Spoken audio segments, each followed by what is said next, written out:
Hi guys, welcome to In the Know. We're here with Dayle Hodgson, one of my old college friends who's a lead environment artist at Rockstar Games. Welcome to the studio, Dayle. Thanks for having me. Yeah, so today we're going to be talking about kind of creative careers. Obviously, we're all creatives and kind of just hear your story, really.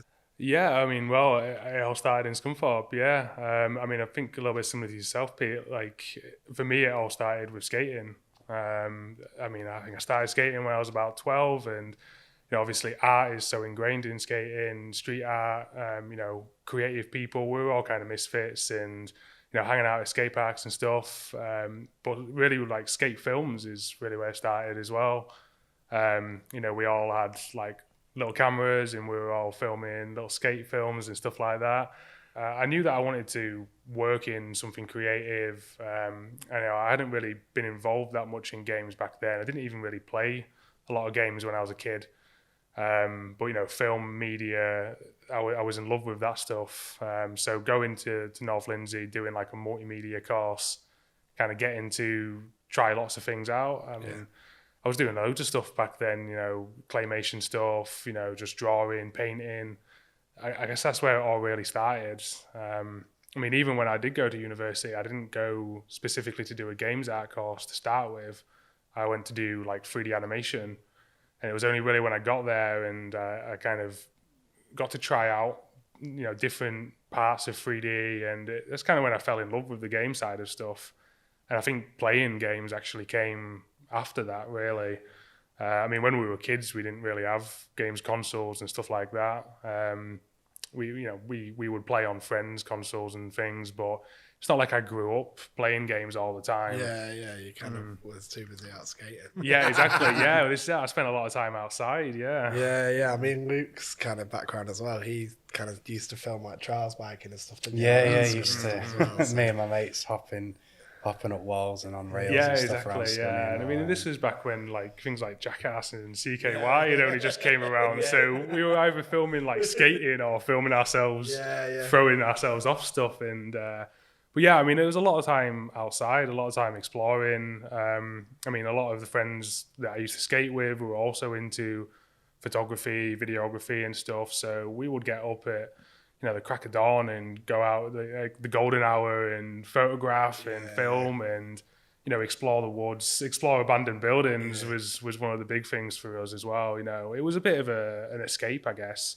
Yeah, I wonder how many people kind of you see in kind of the creative industries. I know like a lot of people that we know kind of we've met over the years kind of all started out with a similar background, be that like skating, BMXing, snowboarding. Kind of there is like a link, I think. Like, there is, yeah. There's so much art involved into it. Like I say, like street art, and even with skating, even the board art was a real big deal at the time. I remember watching the skate videos, like specifically like Flip Sorry for the first time, and kind of seeing all these like long black and white shots, and I was like, I kind of want to do this. And horror films as well. That came about quite early, and we used to go to there was like an abandoned farmhouse down on like M181, and we used to go there with like buckets of fake blood that we'd made and film horror films and stuff like that. Yeah. And obviously like North Lindsay was great. The tutors there, they were really inspiring, and they kind of pushed specifically me. I think I remember kind of shooting a little skate film on the abandoned railway tracks.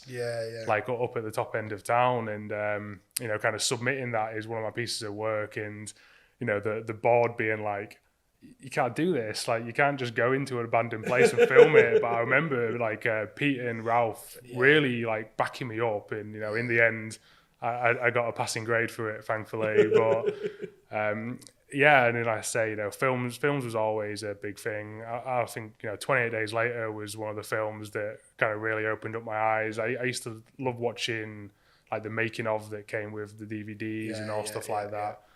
I still do that now. Like, Exactly. Yeah, films are still a really big thing for me. Maybe even bigger than games. because you can kind of watch a film with your partner, you watch a film with your kids. It's more difficult to kind of play a game. It's a bit more of a solo I suppose thing. there's elements, isn't there, that kind of cross over, like obviously the storytelling element and stuff like. Yeah, well, I mean, a lot of kind of the big games, the narratives are kind of like watching a film, really. Yeah. When you left college, how did you kind of eventually come to work for Rockstar? What was the journey? So, I mean, like I said, I went to Hertfordshire, and I mean, well, originally I was actually going to go to Staffordshire because, I had some friends that went to Hertfordshire, and I kind of wanted to go against the grain and do something a little bit different. So, I had a place at Staffordshire. I was only a few months really away from moving there, and then, a good friend of mine, Rob, was like, "What are you doing? Like, you got to come to Hertfordshire. Like, we're all here. Like, we could all work together." So I changed last minute and managed to get through in clearing. I mean, I didn't get a student place to live. They were all taken. So my mum kind of like dropped me off in Hertfordshire. I didn't have a place to live. Just like sofa surfed for a few weeks until I got a place. But yeah, I mean, I often think like if I'd gone to Staffordshire, like maybe everything would have been much different. These friends were a couple of years above me. So, they were already quite well trained, well established there. I learned a lot of stuff from them. And if I'd gone to Staffordshire, I probably wouldn't have had the same experience. We all lived in a house together. So like 5 guys in one house. We all did games art. We never went out and did the typical uni experience, the kind of drinking and stuff. We just kind of stayed in and we either played games or we made games. And that's just what we did for 3 years.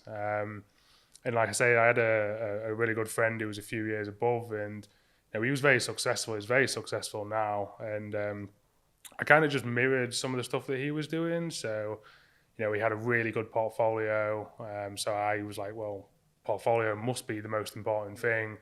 So I didn't go to that many of my lectures. At one point I was even at risk of kind of getting kicked out of uni because I just wasn't going to these lectures. I was staying at home. I was learning extra stuff on the internet. And I mean, back then, the resources on the internet were kind of thin as well. I mean, obviously, YouTube and stuff now is huge, but back then...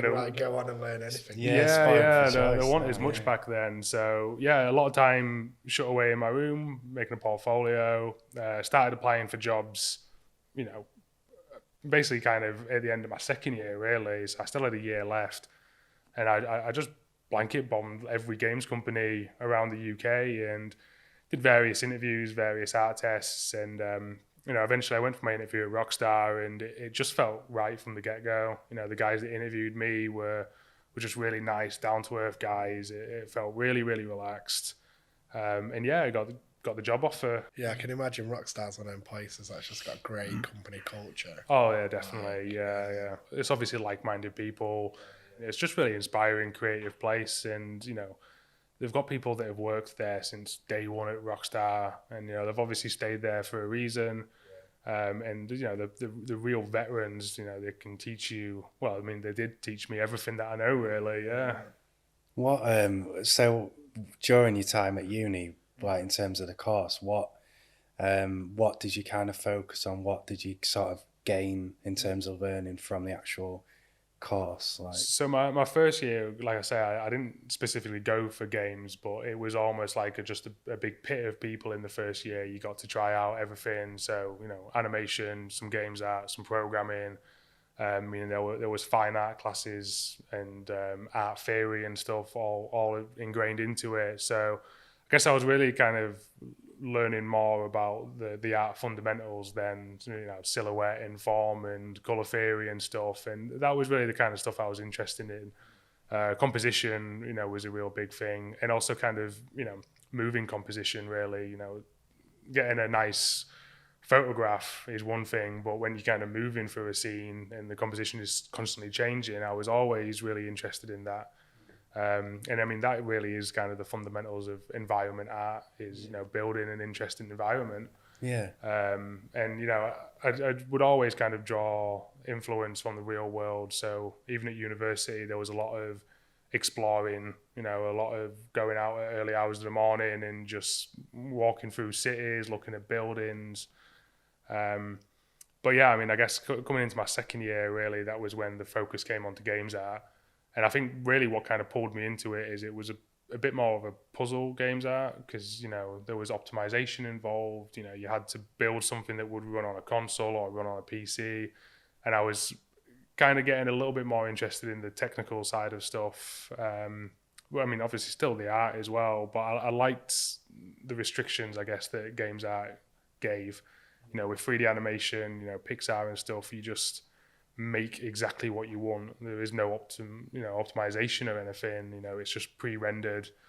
So with the games art, it was the puzzle really that attracted me to it. Making something optimal, making something cheap, but it still looks so good. Do you find that the puzzles getting easier now the consoles are getting better, or do you kind of just stay within the parameters?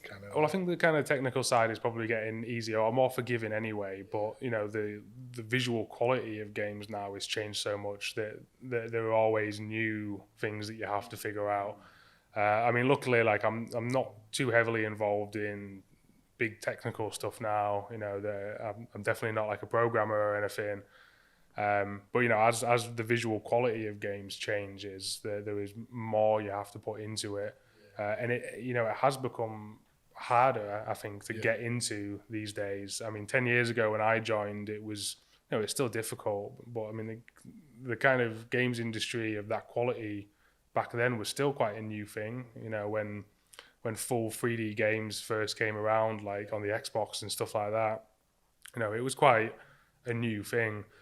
I think now, if you want to try and get into the games industry, I think it is more difficult. It's easier in some ways, but more difficult in others. I mean, like I say, there's so many resources available now to train, but the quality is so much more that you can't just kind of come out of university and be like, I've done 3 years at university, give me a job.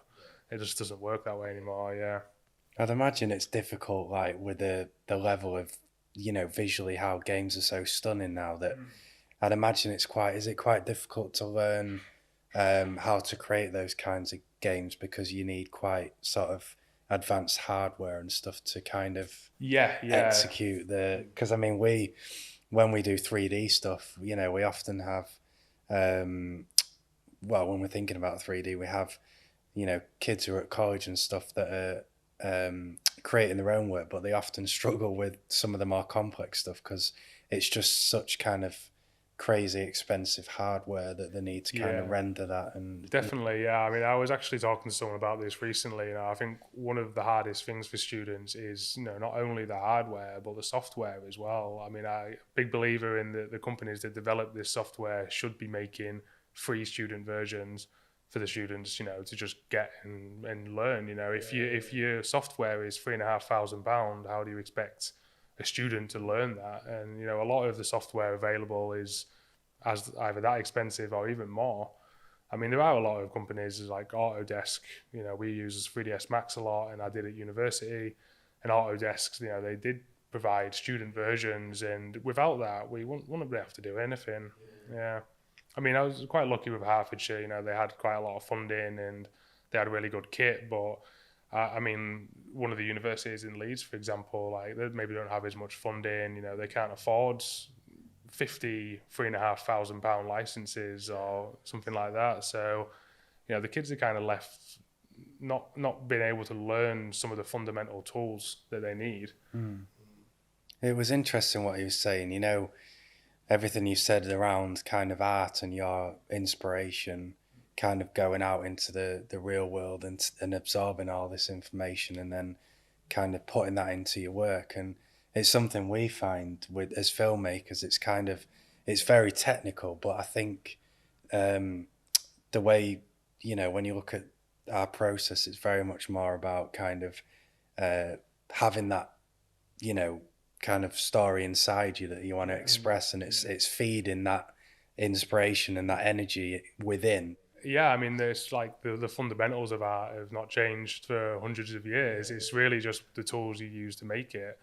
And I mean, you would obviously speak to a lot of artists, and the way that we see the world is just completely different to everyone else. Finding beauty in, sometimes the dirty, grimy stuff. Like I say, these abandoned buildings and stuff. We used to spend the wholesome holidays we would just spend in these disgusting, grimy buildings, filming and taking pictures. And some people will just come across these and think, what a dump, what a wreck. But you kind of see things differently. And yeah, I think there is something beautiful in kind of the way kind of derelict spaces, like nature kind of, it's almost like, especially when they're really derelict, it's like nature's trying to reclaim it and stuff. Exactly, I just love that. Like me and my partner, we used to do a lot of urbexing and stuff, old mental asylums, and also big old Victorian buildings and stuff. And there's something about like when you walk into a space like that, it's just the history and the story. Like it's like the walls and everything tells a story. Exactly, and you kind of sense the story. Yeah, you feel like an energy. You kind of create your own narrative, I guess, in your head of what it could be. I mean, this is one of the reasons why I kind of moved out to the countryside, because I just wanted to be in the woods and in the hills and see these remnants of all these old mills and think what was this hundreds of years ago. Just think people were here, people were working here. What were their lives like? What were their stories? So your journey within Rockstar then, so what your initial role to where you are now, how was that kind of? So I think it kind of just came around, because like I say, in my first few months at Rockstar, I had great managers, I had great mentors, they really helped me when I was probably over my depth a little bit. I'd lived at university, but up until going to university, I had been a bit of a mama's boy, really. My mum had done a lot for me, and she was always really supportive. I think quite a lot of parents, if you say I'm going to be a professional artist, they'll be like, ugh. Like, really?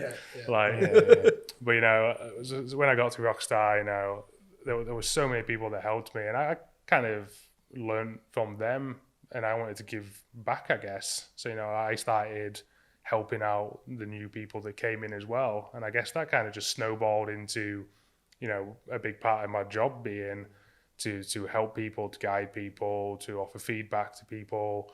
And that just kind of moved me through the various positions.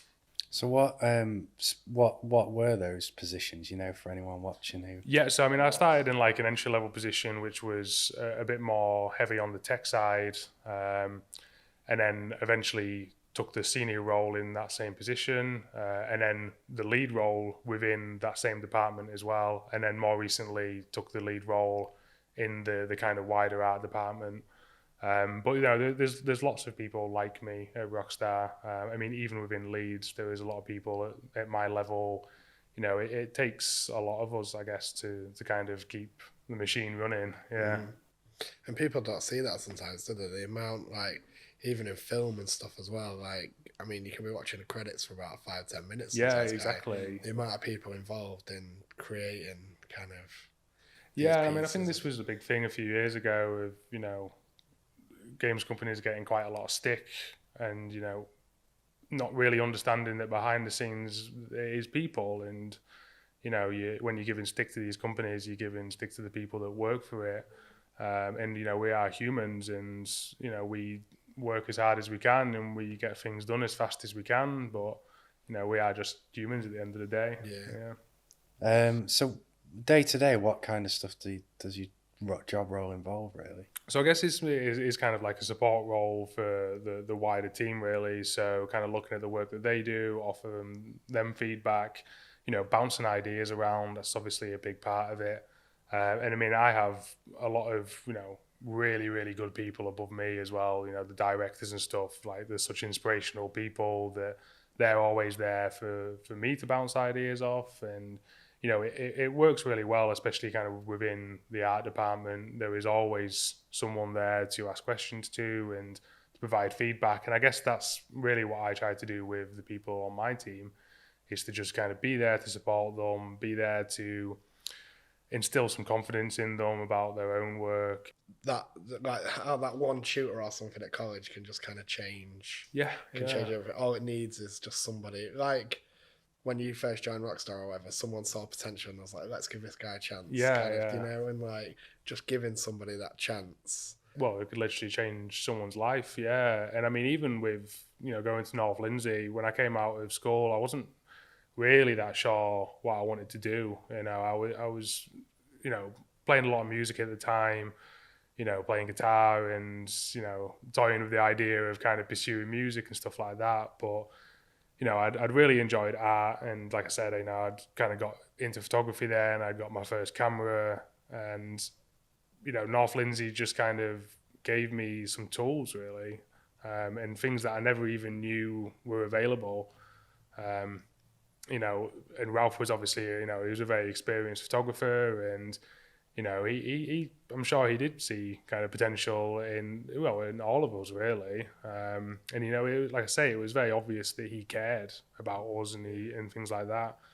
But yeah, just getting to kind of have a taste of all of this stuff. Even like the web design stuff, I'd almost forgot about that until you mentioned it, like the web design. But I remember being, really enjoying that as well. Yeah, it kind of, I was saying to you, like when we set up the business and stuff, having that varied skill set, kind of really helped.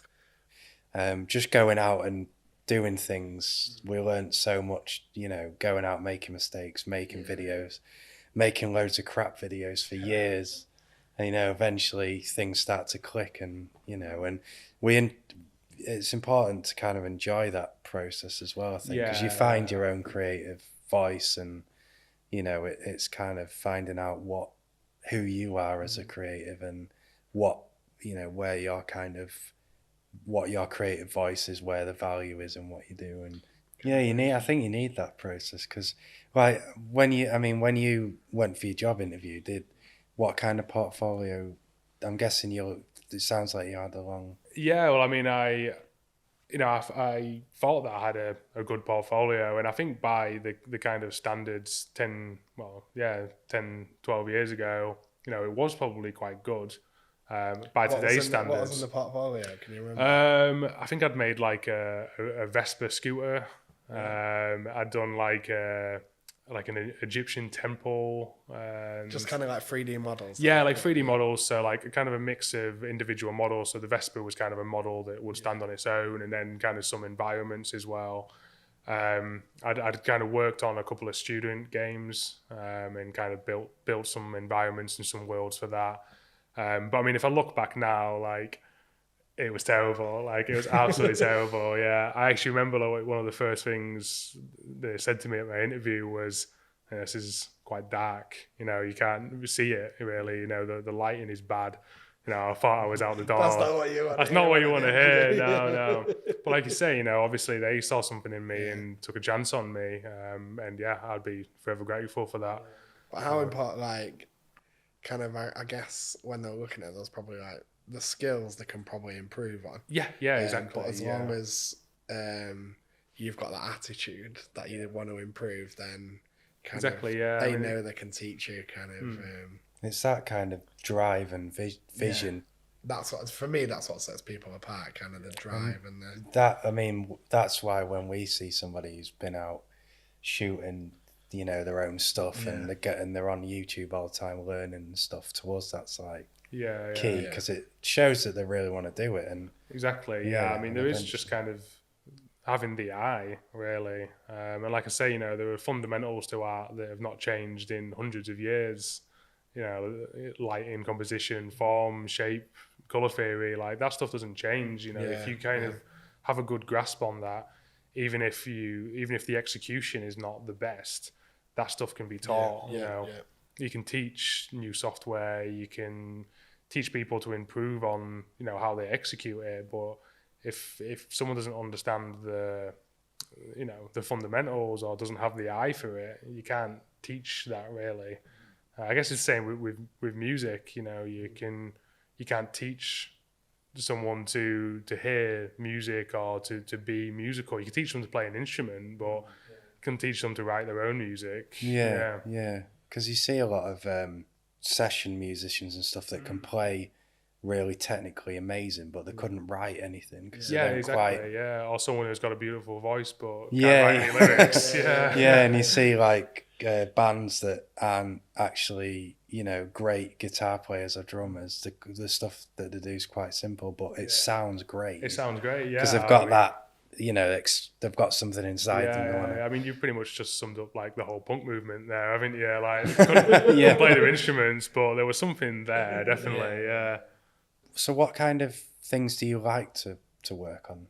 So, I mean, I think even from the early days of learning games art, it was always environments. It was always the world. You know, like we were saying earlier about going and exploring a space and almost hearing the story of the space. Like, I wanted to create spaces like that.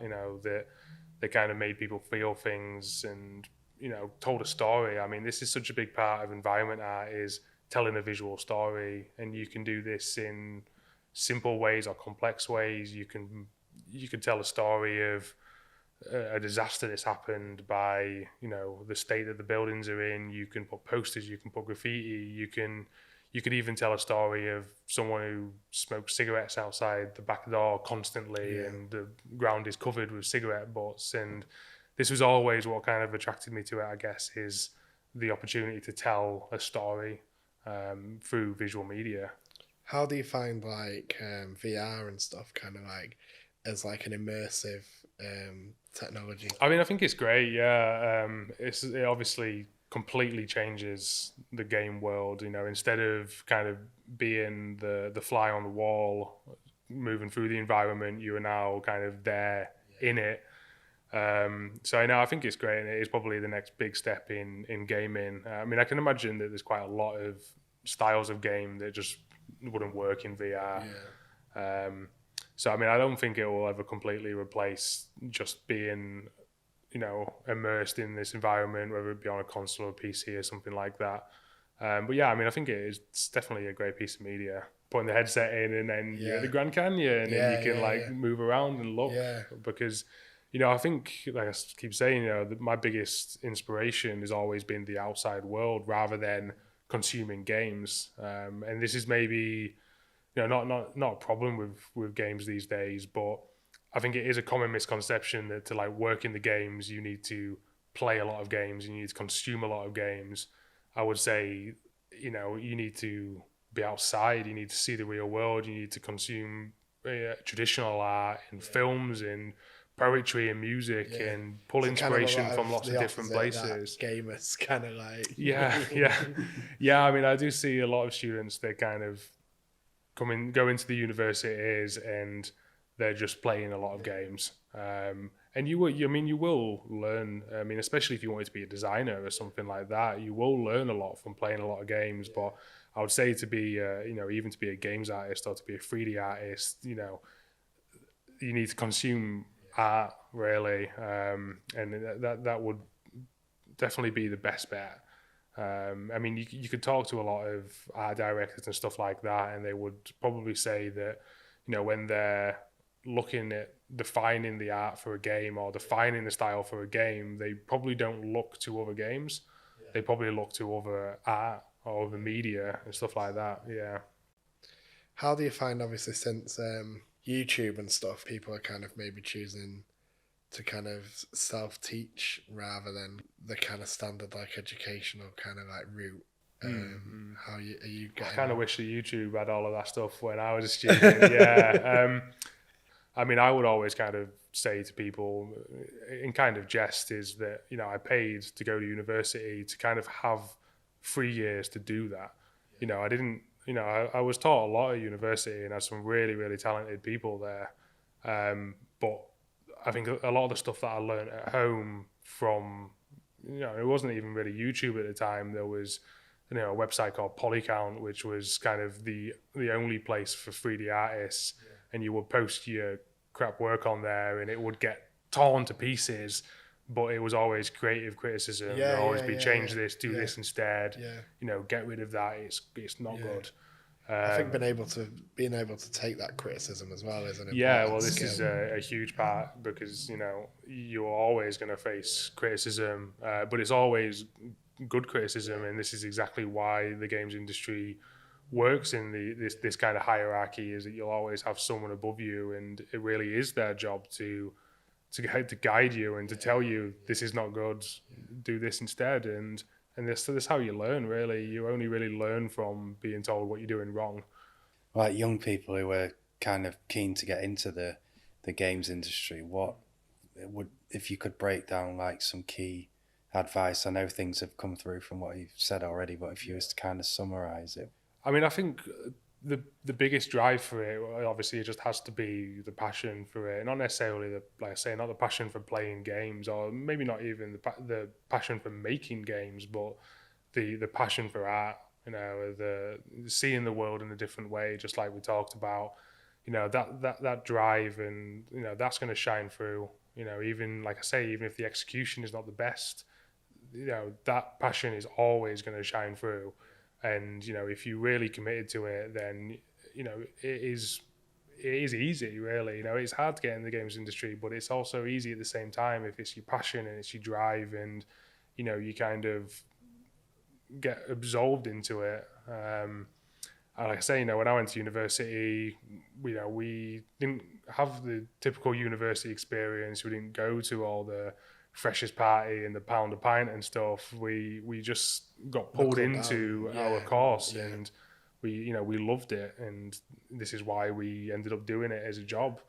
Some people kind of from the outside look on and go, well, they've just kind of stumbled. Yeah, well, they don't see kind of like the years and years of graft. And, exactly. Yeah, I mean, we worked really hard at it, and it was because we loved it, really. And I mean, I guess it's the same for you, really. You know, you've done this for such a long time because you love it. This is 11th year. That passion, as you said, is key to, because if you're passionate and interested in something, it's easy to kind of work at it and work hard at it. Yeah, I mean, it's easy to lose track of time with it. I mean, when I was at university, there were many, you know, working through the entire night, and like you say, we had music on. We would take an hour's break to play some games, and then we would be back on the computer. I mean, I remember at one point we just got rid of the idea of a living room, and we all just moved 5 computers into one room, and it was like a miniature game studio almost. And we were just making this like uni project together, and we had like a little TV and an Xbox in the corner, play a bit of Halo, play a bit of Gears of War. Games when you was at uni? Well, we did, yeah. We made this like little kind of cartoony game, and it was about kids with like paintball guns, but in their heads, it was kind of real guns and zombies. So it was a little bit like kind of like inspired by Left 4 Dead, and you know, there was just kids running around the street shooting zombies with paintball guns, really.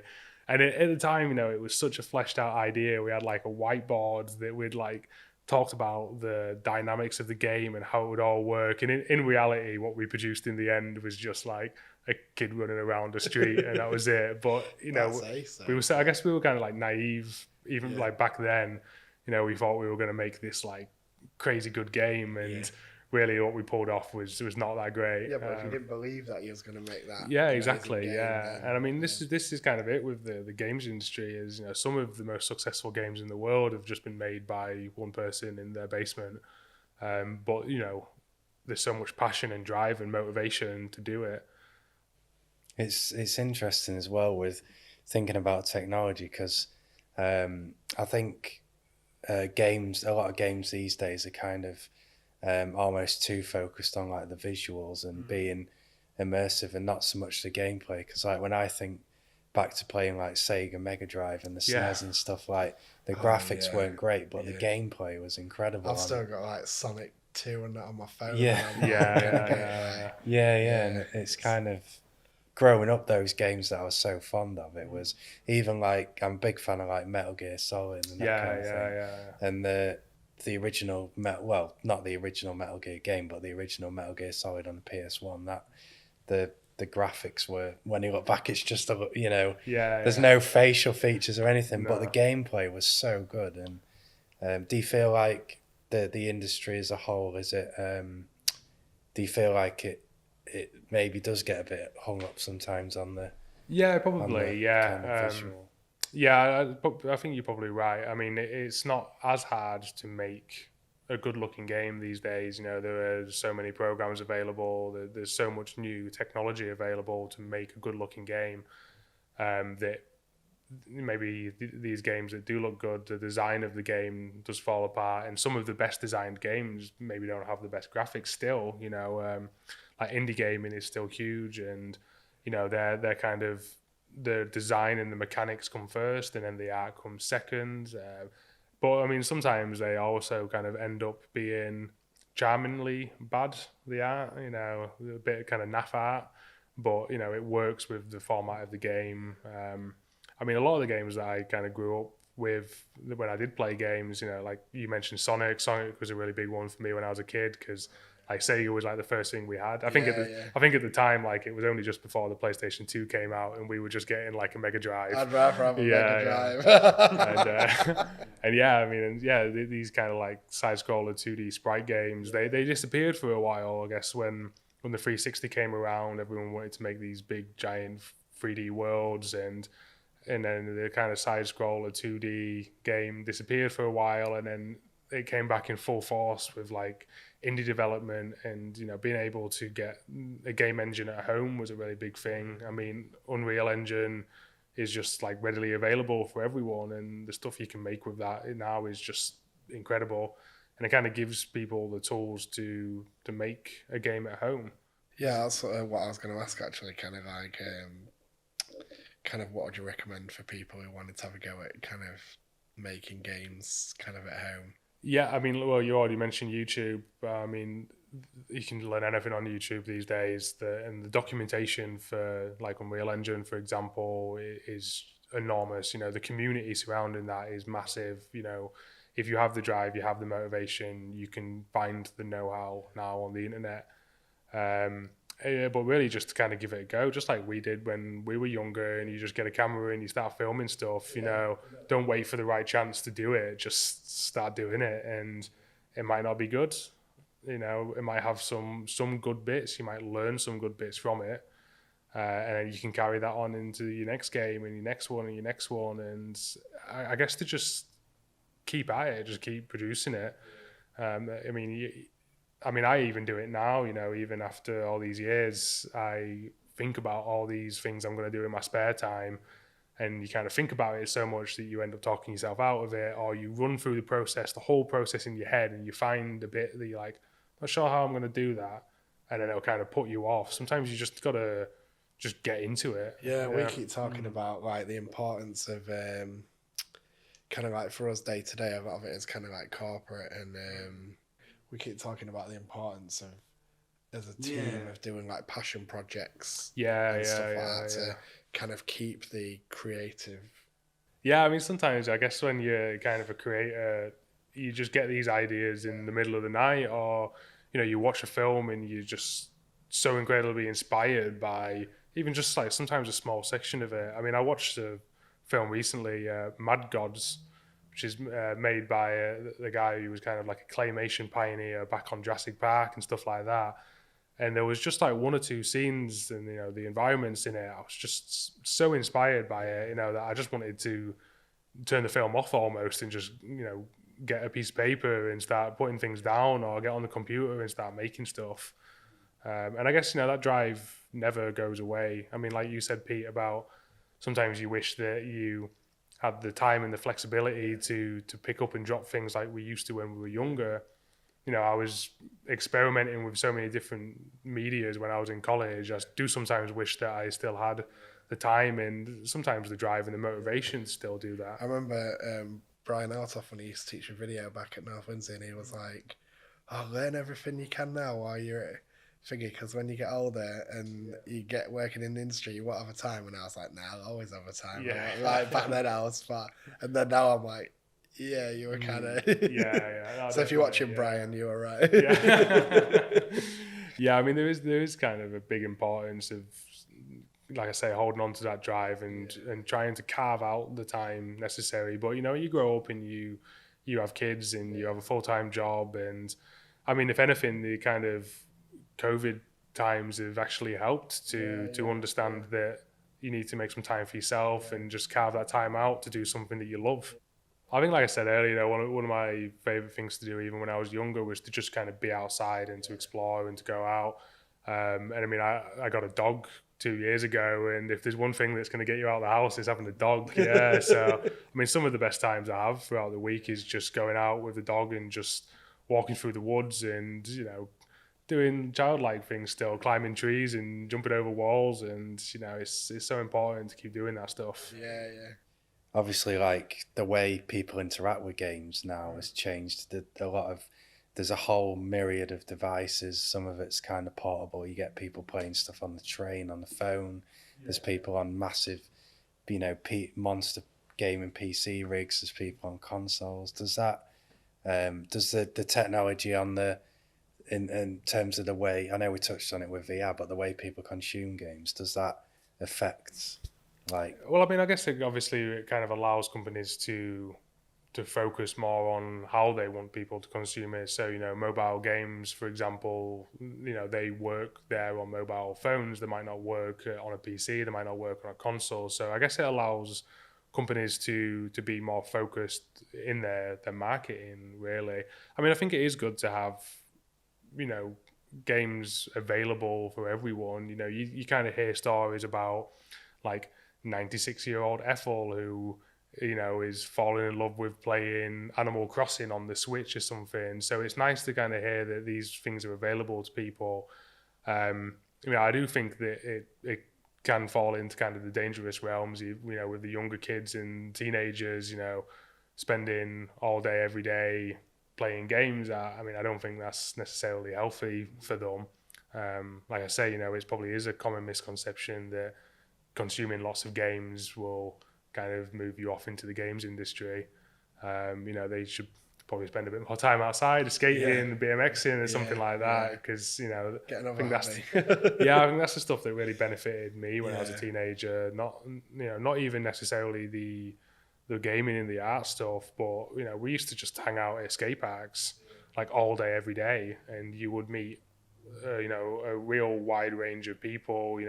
You guys would just like roll in on your blades, like filming, and then like some BMXers would come along. There'll be some street artists there. There was always someone sat like playing around on a guitar or something, wasn't there? I was gonna say, there's thinking about like game environment design in games, like the characters that we used to meet as well. Like there's always them local characters, people that when you're out and about, you always see them, and they're always doing certain things. I imagine like that's the type of level of kind of like story and stuff that you want in games. Those little, if you're walking around the city, you want to see all these little characters doing different things.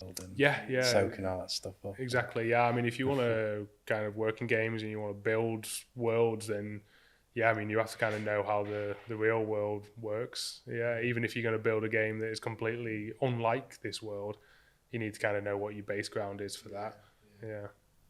I was going to ask actually about if it's something that's not, if it's totally sci-fi and not. I guess it's the same concept though. You have that base. Yeah, well, I mean, this is it. If you were going to make a sci-fi game, you can't go outside and have a look at the sci-fi world. But sci-fi media, whether it be books, films, things like Blade Runner and stuff like that, that stuff goes back years and years. And this is probably where people would be looking to for inspiration rather than something pre-existing game.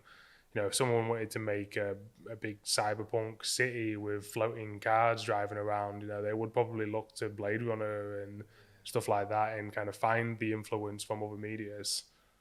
I think when it comes to the student stuff, there is a huge importance in the portfolio. I mean, that is your bargaining chip really into the industry. So, when you're working in your portfolio, you might have people trying to pull you away from that and, saying, don't do that, don't do this. And, you need to kind of go with what you like, what you want to do, focus your portfolio. If you say, I want to work on Animal Crossing, don't produce a portfolio that is like full of grimy buildings and desolate places. Like, know what it is that you want to do. Join these communities. There is, hundreds of Discord channels. There are websites out there. Like I say, Polycount, there's YouTube. I mean, there's a real good website called Level 80 where they interview, industry people and they ask them how they made stuff, like actually from a technical point of view. That used to be the hard part, was figuring out how to make this stuff. And you used to kind of spend hours and hours in a game engine just clicking buttons, mean, it did benefit you in the end. You know, Yeah, it is all yeah, problem solving. But really now, if you've got the drive, you've got the motivation, you've got the creativity, you can find the tools to do that. I mean, there's even companies now like Megascans where they provide photogrammetry models. So they go in 3D scan models, Yeah. and they have a library of this. So even if you don't want to create 3D models, but you want to create a world, you can just take these stock models and build it. And it's opened up a lot of stuff. I mean, it used to be photo manipulation, didn't it? You would take a picture and then you would overlay other stuff into it, and now you could just build these worlds out of stock models. It's incredible. Yeah. Cool. Well, cheers for popping in. Yeah, no, thanks for having me. Yeah, it's been really good to kind of catch up and have you on the podcast today. Yeah, cheers. Thanks for having me. Yeah, it's been a pleasure.